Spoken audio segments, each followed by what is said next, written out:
पहले तो मैं बहुत बहुत धन्यवाद देता हूं शैलेंद्र जी का और इस स्कूल प्रबंधन का कि जो यहाँ रोड सेफ्टी का कार्यक्रम आप लोगों को जागरूक करने के लिए हमें बुलाया गया है। आप सब बधाई के पात्र हैं। आप सभी सम्मानित मेरे बुजुर्ग और प्यारे बच्चों, रोड सेफ्टी के बारे में आप रोड पर देखते ही हैं, तमाम दुर्घटनाएं हो रही हैं और हम लापरवाही करते हैं। आंकड़े बहुत ही ज़्यादा खतरनाक हैं। आंकड़े इतने खतरनाक हैं कि हमें पता ही नहीं है। पहली बात तो आंकड़े कब तक पता नहीं चलते, जब तक अपने घर से कोई नहीं जाता, तब हम आंकड़ों पे नज़र डालते हैं कि अपना गया है। अब देखेंगे कि दुर्घटनाएं कितनी हो रही हैं। मैं यहाँ रोड सेफ्टी सेल इंचार्ज हूँ। लगातार भारत सरकार भी, उत्तर प्रदेश सरकार, हमारी कमिश्नर मैडम, लगातार प्रयास यही रहता है कि सड़क दुर्घटनाओं को जीरो फर्टिलिटी विज़न के तहत कम से कम करना है। नोएडा में हमारी कमिश्नर मैडम ने एक संकल्प लिया है कि जो सड़कों पर दुर्घटनाएं हो रही हैं उसको हमें अपने नोएडा ज़िले में, जनपद गौतम बुद्ध नगर ज़िले में जीरो पर लेके आना है। और जीरो पर हम कैसे लेके आएंगे, उसके लिए आप सभी लोगों का सहयोग हमें चाहिए। अब जैसे कि नोएडा जो आज विश्व पटल पर चमक रहा है, तो यहाँ ट्रैफिक का लोड भी उतना ही बढ़ रहा है। तमाम कंपनियाँ यहाँ आ रही हैं, रोज़गार के अवसर पैदा हो रहे हैं, दुर्घटनाएं भी बढ़ती जा रही हैं। उन दुर्घटनाओं को कम से कम करना है तो यातायात के नियमों का ज्ञान होना बहुत ही ज़्यादा ज़रूरी है। जैसे कि अभी 4 महीने पहले हर 3 मिनट में एक व्यक्ति की जान जा रही थी रोड पर। भारत नंबर 1 है सड़क दुर्घटनाओं में मरने वालों में। हर 3 मिनट में एक व्यक्ति मर रहा था। डेटा अपडेट हुआ, अभी 2.7 मिनट में एक व्यक्ति की जान जा रही है भारत में। जैसे ही 2.5 मिनट होता है, एक व्यक्ति रोड एक्सीडेंट में भारत में मर रहा है। हमें नहीं पता। क्यों नहीं पता? क्योंकि जब तक अपने घर से नहीं जाता तो चीज़ें पता नहीं चलती। 2022 में 1,50,000, 1,70,000 2023 में, और 2024 में 1,80,000 रोड एक्सीडेंट में लोग मारे गए। दिल्ली एनसीआर का डेटा बहुत ही ज़्यादा खतरनाक है। डेली 7 व्यक्ति एवरेज सुबह घर से निकलते हैं, शाम को घर नहीं पहुंचते। आप निकलते हैं, घर के जिम्मेदार व्यक्ति हैं, बच्चे देश का भविष्य है, आपके भी सपने हैं। लेकिन जब हम रोड पर आते हैं तो बहुत सी लापरवाहियां करते हैं, नियमों का पालन नहीं करते। जैसे हिंदुस्तान में रोड पर चलने का एक नियम है। नियम क्या है कि हमेशा लेफ़्ट साइड में चलना है। रोड पर लेफ़्ट साइड में चलना है, लेकिन कब चलना है ये नहीं पता हमको। हमेशा लेफ़्ट में चलना है जब हमारे पास में चलने का कोई साधन है। साइकिल है, घोड़ा गाड़ी, बैलगाड़ी, कार, स्कूटर, बाइक, टेम्पो, बस, हमेशा लेफ़्ट में चलेंगे। पैदल चलेंगे तो कहाँ चलना है, बता सकता है कोई बच्चा? पैदल हमें चलना है तो कहाँ चलना है? फुटपाथ पर चलना है। लेकिन कहाँ? लेफ्ट की राइट? राइट। पैदल चलने का एक नियम है जो सुरक्षा के लिहाज से है। फुटपाथ का प्रयोग करना है। जितने भी हमारी डबल सड़कें हैं, मतलब ट्रैफिक दोनों तरफ मूव करता है अलग अलग सड़कों पर, बीच में डिवाइडर है, तो लेफ़्ट में या जो भी आपका राइट में, दोनों तरफ फुटपाथ बना होगा। तो हमेशा फुटपाथ का यूज़ करना है। जहाँ फुटपाथ है तो वहाँ लेफ़्ट में ही चलना है। जो सिंगल सड़क है, जैसे कि हम स्कूल के बाहर जाएंगे तो ये सिंगल सड़क है, इस सड़क पर फुटपाथ नहीं है, एक ही सड़क पर ट्रैफिक दोनों तरफ मूव कर रहा है, आ भी रहा है जा भी रहा है। अब हम पैदल यहाँ कहाँ चलेंगे? राइट साइड में, फेस टू ट्रैफिक, ट्रैफिक को फेस करते हुए। अब क्यों चलेंगे? क्योंकि हम लेफ़्ट में ही चलते हुए आए हैं। अब सोचेंगे पता नहीं दीवान जी क्या अलग यहाँ कहानी बनाने लगे कि लेफ़्ट में राइट में, क्या होगा इससे? इससे जान बचेगी, आंकड़े कम होंगे। हो सकता है हमारे लिए एक संख्या है, लेकिन ये परिवार हैं। जो चला गया उसका परिवार रोड पे आ जाता है, और जो कमाने वाला है वही चला गया। रीढ़ की हड्डी शरीर में नहीं होगी तो शरीर खराब है, बेकार है। तो इसलिए हमें नियमों का पालन जरूरी करना है। राइट साइड में चलेंगे, फेस टू ट्रैफिक चलेंगे, चीज़ें घट जाएंगी, जैसे कि किडनैपिंग घट जाएगी, मोबाइल का छीनना घट जाएगा, चेन स्नैचिंग घट जाएगी, एक्सीडेंट्स घट जाएंगे। अगर हम लेफ़्ट में चलेंगे, सिंगल सड़क पर रोड पर चलेंगे, पीछे से कौन टक्कर मारेगा पता नहीं चलता। फेस टू फेस हो जाएंगे। अब सड़क पर तो चलना नहीं है, किनारे पर चलना है, तो सामने वाला जो आ रहा है वो साइड से निकालते हुए हमें बचाते हुए ले जाएगा अपने वाहन। दूसरा, नाबालिग हम बच्चों से वाहन चलवाते हैं। नाबालिग हमारे घर में बच्चे हैं, छोटे, बेटा है, बेटी है, भतीजा है, परिवार में कोई भी है, नाबालिग वाहन चलाते हैं। अब पुलिस ने पकड़ लिया, डर यहाँ किस चीज़ का है? पुलिस का, चालान का। जबकि डर किस चीज़ का होना चाहिए? जान ना चली जाए। नियम किस लिए मानने हैं? कि जान ना चली जाए, जान बचानी है। लेकिन हम करते क्या है? पुलिस दिख गई सामने, अरे अब सब नियम, हेलमेट हाथ में तो सर पे आ जाएगा, सीट बेल्ट नहीं है तो अब तो सीट बेल्ट को बहुत, इंडिया में क्या है कि पहले से लगा के रखते हैं, पुलिस दिखी तो सामने ले आए उसको, निकल गई तो पीछे कर लिया। किसको धोखा दे रहे हैं? खुद को धोखा दे रहे हैं। हमारा तो एक चालान ही तो नहीं होगा, और किसके लिए? हम ये प्रयास कर रहे हैं, नियमों को मनवा रहे हैं कि आपकी जान बच जाए, अपनी ही जान नहीं बचा पा रहे। नाबालिग वाहन चलाते हैं, लापरवाही में पुलिस ने पकड़ा तो 25,000 का चालान होगा, और जो व्हीकल आप यूज़ कर रहे हैं परमानेंट सीज होगा, कभी छूटेगा नहीं। तीसरा काम होगा, 3 महीने की जेल होगी। वो पेरेंट्स को होगी, माता पिता को, पिताजी हैं पिताजी को होगी, नहीं तो माता जी को होगी। और जो लाइसेंस आपका 18 साल में बनना था वो बनेगा 25 साल बाद। एक स्टेप इसमें आगे बढ़ गए, जीवन बर्बाद हो जाएगा, खुद का भी और परिवार का भी। अगर गलती से एक्सीडेंट हुआ, क्योंकि दुर्घटना बताकर नहीं होती, अचानक होगी, लापरवाही में होगी, अचानक होगी। जैसे ही सामने किसी ने टक्कर मारी या हमने किसी में टक्कर मार दी, नाबालिग बच्चा है, सामने वाला मर गया, 7 साल से 10 साल की सज़ा होगी। बीएनएस की धारा 102 में मर्डर का मुकदमा लगेगा।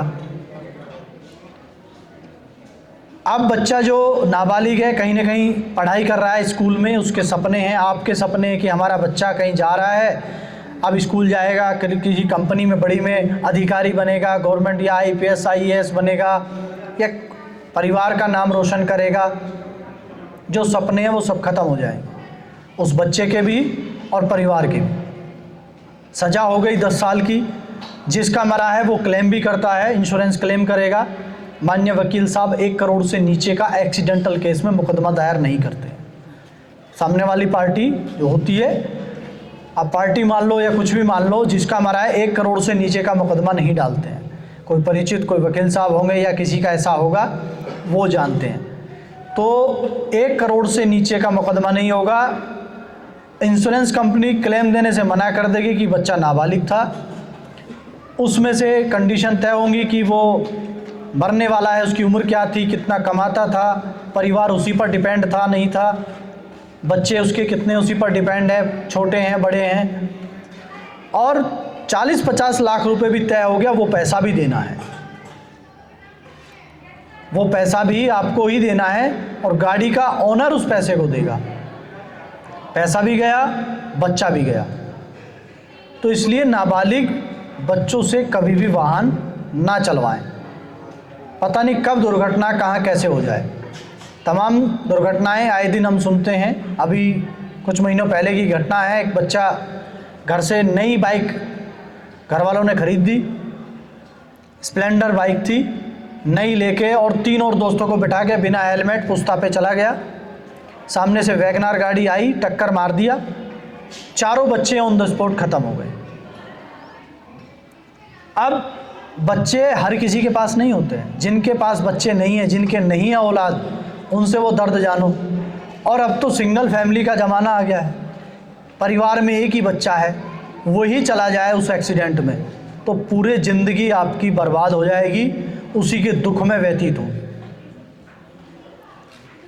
तो इसलिए नाबालिग बच्चों से वाहन नहीं चलवाना है। उन 4 जो वो बैठे थे उस बाइक पर, जो उसमें बाइक चला रहा था वो अपने परिवार में अकेला था।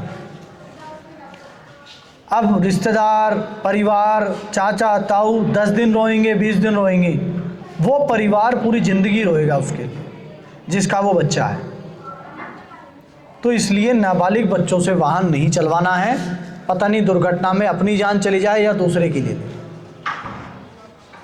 हम 2 व्हीलर चलाते हैं, हेलमेट हमें असली वाला लगाना चाहिए। असली वाला कौन सा होता है? ISI वाला, जिस पर लिखा होता है। अब ये हेलमेट बनाया क्यों गया है?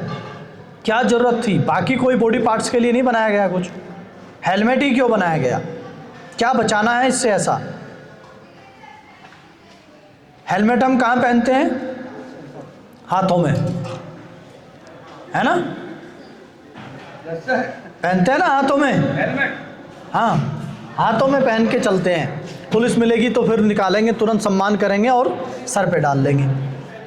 हाँ, करते हैं गलती। ये हेलमेट पड़ोसी की जान बचाने के लिए बनाया गया है ना? अपनी नहीं, पड़ोसी की।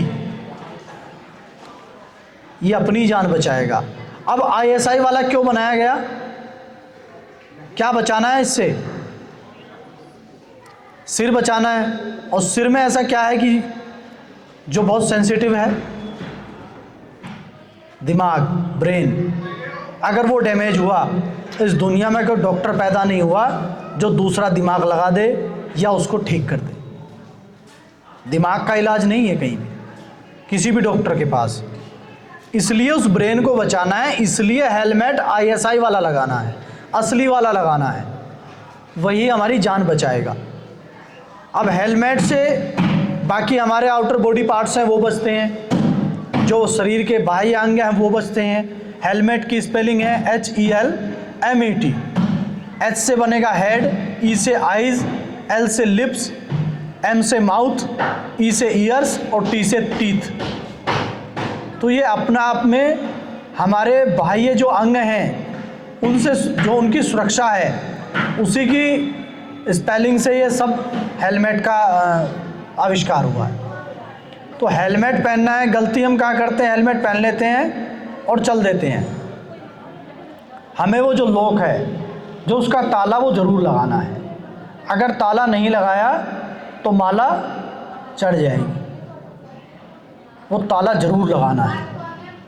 वो ऐसे ही नहीं, सजावट के लिए नहीं है। हम देखते हैं, मैं भी गांव देहात परिक्षेत्र से हूँ, तो गांव में ये गलतियाँ हम बहुत करते हैं कि मैं यहीं का तो हूँ, मैं लोकल हूँ, अरे यहाँ भी चालान करेंगे। किसके लिए खड़े हैं हम? आप लोगों की सुरक्षा के लिए। आज जब हम पुलिस में आए तो हमें पता चला कि हाँ, जो चीज़ें उस टाइम पे बताई जाती थी हम इग्नोर करते थे, आज वो उसका विकराल रूप उसने धारण कर लिया है। तो इसलिए हमें ISI वाला लगाना है और उसका लॉक भी ज़रूर लगाना है। अब 2 व्हीलर में चलते हैं तो सीट बेल्ट ही हमारी जान बचाएगी।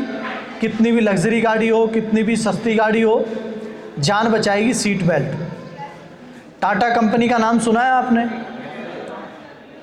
उसके CEO थे सबसे बड़े अधिकारी, साइरस मिस्त्री उनका नाम था। और 2 साल पहले उनकी सड़क दुर्घटना में जान चली गई। 2-3 करोड़ रुपए की गाड़ी भी थी जिसमें एक्सीडेंट हुआ। अब गाड़ी कितनी महंगी है वो जान नहीं बचाएगी, जान बचाएगी सीट बेल्ट, चाहे वो सस्ती गाड़ी हो या महंगी गाड़ी हो। इसलिए हमें सीट बेल्ट ज़रूर लगानी है, लापरवाही नहीं करनी है। ट्रैफिक लाइट आपने देखी है, कितने कलर होते हैं ट्रैफिक लाइट में? 3, सभी जानते हैं। बत्ती, हिंदी में बत्ती कहते हैं, बत्ती होती है 3, रेड येलो ग्रीन। नहीं मानोगे तो हो जाएगा सीन, सीन हो जाएगा ना, हो सकते हो अनसीन, अनसीन हो जाओगे। कहाँ जाओगे? यमराज के पास। और जैसे यमराज के पास पहुँचे, नीचे चौथी बत्ती जल जाएगी, अगरबत्ती।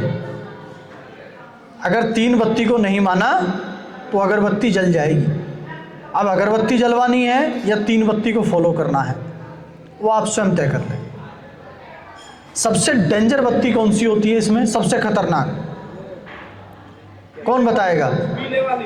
पीले वाली? क्यों? उस पर अगर रुकेगा नहीं, चल दिया तो एक्सीडेंट हो सकता है। हाँ जी, वही सबसे खतरनाक होती है ना। सबसे खतरनाक क्यों? क्योंकि उसका मीनिंग बहुत कम लोगों को पता है। येलो का मीनिंग क्या होता है? रेडी होना, तैयार होना। किस चीज़ के लिए? चलने के लिए या रुकने के लिए। क्योंकि येलो लाइट एक ही टाइम पर एक ही जगह 2 तरफ जलती है, एक ही चौराहे पर 2 तरफ एक साथ जल रही है। वो एक तरफ वो रुकने का इशारा कर रही है, रुकने के लिए तैयार कर रही है, दूसरी तरफ चलने के लिए तैयार कर रही है। जैसे मैं गाड़ी लेकर जा रहा हूँ, मेरे सामने ग्रीन लाइट है। अब ग्रीन के बाद टाइमर चलता है, उसमें 3, 2, 1, फिर येलो लाइट जल जाएगी। वो पीली लाइट जलेगी 5 सेकंड के लिए, और दूसरी तरफ पीली जल रही है। वो रेड से लाल से पीली हुई है, उसके बाद ग्रीन होगी। ये ग्रीन से येलो पीली हुई है, फिर रेड होगी। अब दोनों एक साथ जल रही हैं। अब जो ग्रीन से पीली हुई है, तो उस पर क्या करना है? तैयार होना है गाड़ी को रोकने के लिए। अब हमें उस पर रुकना नहीं है। अक्सर यही करते हैं, हम रुकते नहीं, उन्हीं 5 सेकंड में निकलने का प्रयास करेंगे। प्रयास करेंगे इतना कि गाड़ी का पंजा पूरा दबा देंगे। स्पीड हो जाएगी 100-150 की, और जब हो जाएगी, जैसे ही चौराहे पर पहुंचेंगे वो रेड हो जाएगी। और दूसरी तरफ जिसकी रेड से येलो हुई थी, पीली हुई थी, उसकी ग्रीन हो जाएगी। लेकिन वो ग्रीन होने नहीं देगा, 2 सेकंड पहले ही चल देगा। आगे टक्कर होगी और हरिओम, काम तमाम। टक्कर इतनी जोरदार होगी। और ऐसी दुर्घटनाएं हमारा सेक्टर 94 में ISTMS जो पूरा CCTV से सेट कवर्ड है। आप कभी आना, विजिट कराएंगे आप सभी को। आप सब भी आ सकते हैं, देख सकते हैं। हमारे यहाँ ट्रैफिक कंट्रोल सिस्टम है, कैमरों से लैस है।